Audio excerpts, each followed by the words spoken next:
नमस्कार साथियों। BA second year sociology के इस पेपर फर्स्ट में हम आज प्रकार्यवाद के बारे में पढ़ेंगे। साथियों, फंक्शनलिज्म प्रकार्यवाद संस्कृति के संबोध से जुड़ी हुई अवधारणा है।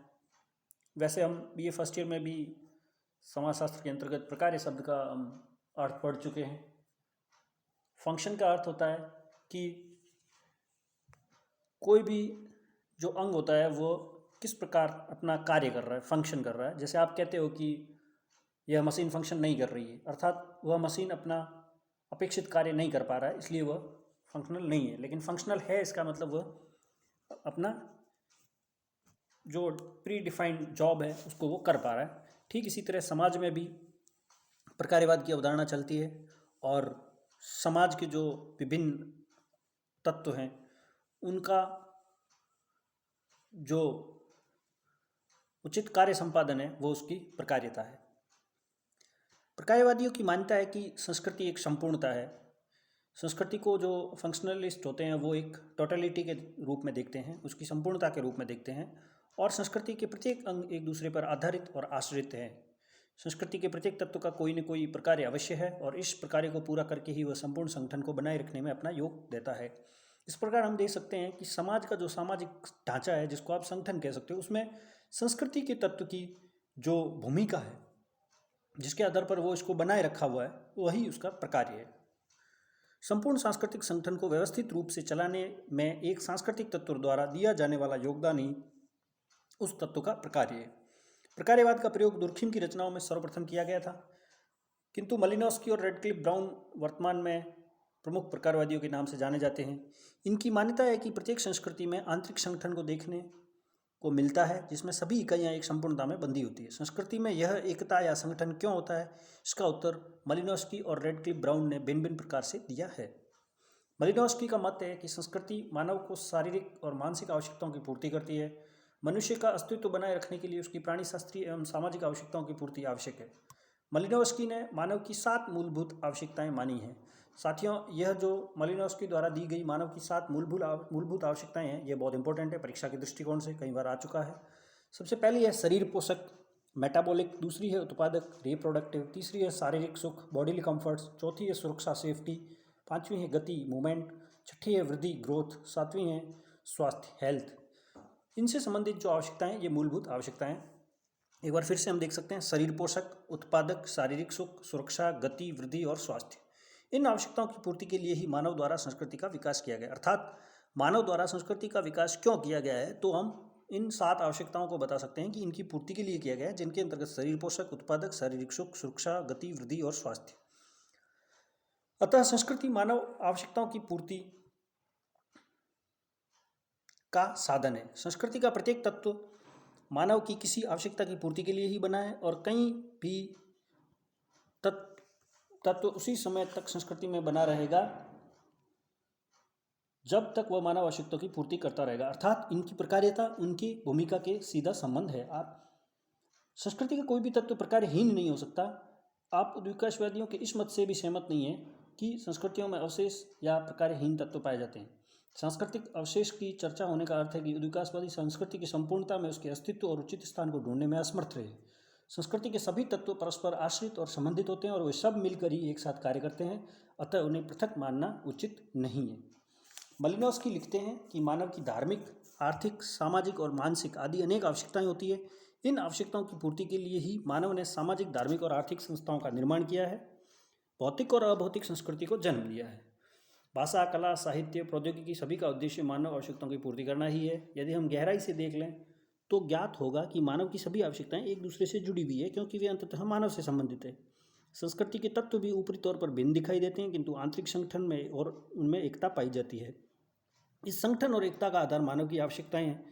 मलिनोव्स्की संस्कृति को आत्मनिर्भर और संपूर्णता के रूप में मानते हैं। उन्होंने बताया कि यदि संस्कृति के किसी भी पहलू में परिवर्तन आता है तो उसकी संपूर्णता में भी परिवर्तन आएगा।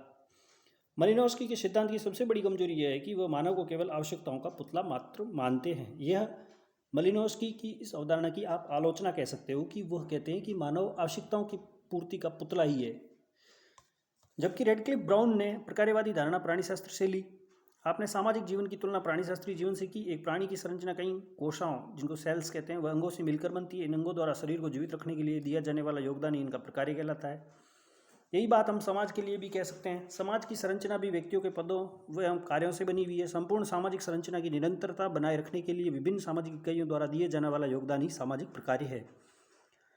मलिनोव्स्की और ब्राउन के प्रकार्यवादी विचारों में मूल अंतर यह है कि मलिनोव्स्की के अनुसार संस्कृति की उपयोगिता यह है कि मानव की प्राणीशास्त्रीय आवश्यकताओं की पूर्ति करती है, जबकि रेडक्लिफ ब्राउन के अनुसार संस्कृति के संगठन का आधार समाज है। समाज की प्रत्येक संस्था का प्रकार्य समाज की दृढ़ता बनाए रखना है, न कि मानव की शारीरिक मानसिक आवश्यकताओं की पूर्ति करना। अब यहाँ पर हम देख सकते हैं कि रेडक्लिफ ब्राउन का जो सिद्धांत है वो थोड़ा ज़्यादा मल्टी डायमेंशनल है बजाय इनके। रेडक्लिफ ब्राउन का जो सिद्धांत है वो ज़्यादा डायमेंशनल है मलिनोव्स्की से।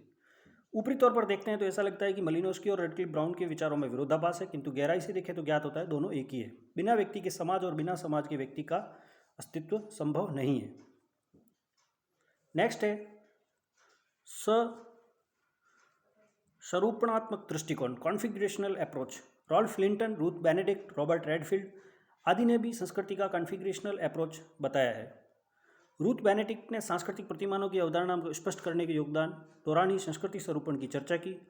बेनेडिक्ट की मान्यता है कि संस्कृति को हम बड़े खंडों में विभक्त कर सकते हैं और प्रत्येक खंड को छोटे छोटे उपखंडों में।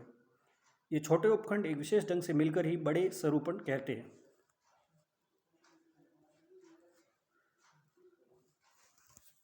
सांस्कृतिक एकीकरण को प्रकट करने के लिए रेडफील्ड ने जीवन का प्रकार की अवधारणा दी, स्टाइल ऑफ लाइफ। उनके अनुसार प्रत्येक संस्कृति में रहन सहन, सोच विचार करने का एक विशिष्ट ढंग होता है, जिससे कि संपूर्ण संस्कृति प्रभावित होती है, और वह ढंग संस्कृति के प्रत्येक पक्ष को प्रभावित करता है, जिससे संस्कृति के में एकीकरण पैदा होता है। अतः किसी भी संस्कृति को समझने के लिए उसमें पाए जाने वाले जीवन के प्रकार को समझना होगा।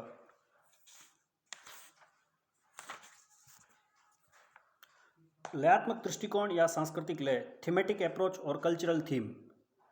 सांस्कृतिक लय के सिद्धांत का प्रतिपादन मॉरिस ऑपलर ने किया। उन्होंने बेनेडिक्ट के सांस्कृतिक स्वरूपण के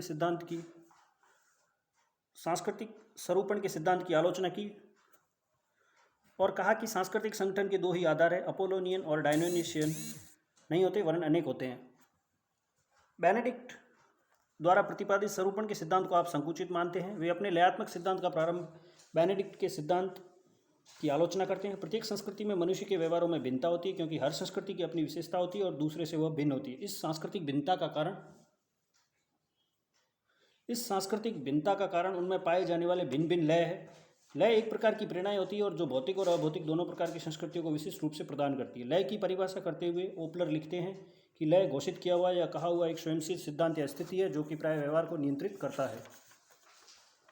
सांस्कृतिक लय को स्पष्ट करने के लिए उन्होंने छिरिका हुआ अपाचे संस्कृति का उदाहरण दिया। इस संस्कृति में स्त्रियों की तुलना में पुरुषों को अधिक महत्व दिया जाता है। पुरुषों की प्रधानता वहाँ की संस्कृति में सभी क्षेत्रों में देखी जा सकती है। धार्मिक कार्य पुरुषों द्वारा संपन्न होते हैं। भोज में पुरुषों को स्त्रियों से ऊंचा स्थान दिया जाता है। वहाँ स्त्रियों को सामाजिक उत्सव और सामूहिक खेलकूद में भाग नहीं लेने दिया जाता। इस प्रकार छिरिका हुआ अपाचे संस्कृति पुरुष प्रधान है। वहाँ पुरुष संपन्न संस्कृति में व्याप्त है और उनके एकीकरण तथा संगठन बनाए हुए हैं। Thank you.